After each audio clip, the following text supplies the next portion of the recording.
Sodium lauryl sulphate also known as SLS. இந்த chemical வந்து எல்லாருக்குமே தெரிஞ்ச ஒரு பரிச்சயமான கெமிக்கல் தான், ஹார்ம்ஃபுல்லான கெமிக்கல். உண்மையிலே இந்த கெமிக்கல் வந்து ஹார்ம்ஃபுல்லான்னு சொல்லிட்டு இந்த வீடியோவில் பார்ப்போம். யாருக்கு இந்த கெமிக்கல்லாம் ஹார்ம்ஃபுல், யாருக்கு இந்த கெமிக்கல்லாம் ஹார்ம்ஃபுல் இல்லை. ட்ரை ஸ்கின்னுக்கு இந்த கெமிக்கல் ரொம்பவே ஹார்ம்ஃபுல்லான ஒரு கெமிக்கல். ஆயிலி ஸ்கின்னுக்கு அந்த அளவுக்கு ஹார்ம்ஃபுல்லான கெமிக்கல் கிடையாது.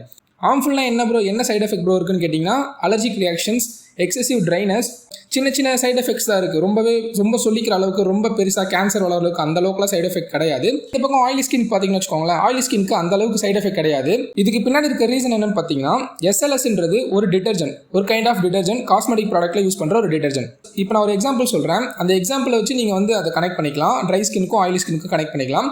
இப்போ உங்கள் ஃபேஸில் வந்து ஆயில் அப்ளை பண்ணிட்டீங்க, அந்த ஆயிலை ரிமூவ் பண்ணுறதுக்கு வந்து நீங்கள் SLS இருக்கிற ப்ராடக்ட் யூஸ் பண்ணுறீங்க, SLS இல்லாத ப்ராடக்ட் யூஸ் பண்ணுறீங்க. SLS இருக்கிற ப்ராடக்ட் யூஸ் பண்ணிங்கன்னா உங்கள் ஃபேஸில் இருக்கிற ஃபுல் ஆயிலி ஸ்ட்ரிப் அவுட் பண்ணிடும். விச் மீன்ஸ் உங்கள் ஃபேஸில் இருக்கிற எல்லா ஆயிலையும் ரிமூவ் பண்ணிடும். இந்த ப்ரொசீஜர் ட்ரை ஸ்கின்னுக்கு அப்ளை ஆச்சுன்னா உங்கள் ஸ்கின்னும் இன்னும் எக்ஸசிவாக ட்ரை ஆகும். அதேமாதிரி நான் சொன்ன மாதிரி ரியாக்ஷன்ஸ் வர ஆரம்பிக்கும். இதுவே ஆயிலி ஸ்கின்க்கு நீங்கள் யூஸ் பண்ண ஆரம்பிச்சிங்கன்னா அந்த அளவுக்கு அந்த ரியாக்ஷன்ஸ் இருக்காது.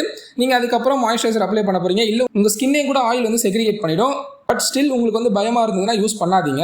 விருப்பம் இருந்தால் யூஸ் பண்ணுங்கள், இல்லைனா யூஸ் பண்ணாதீங்க.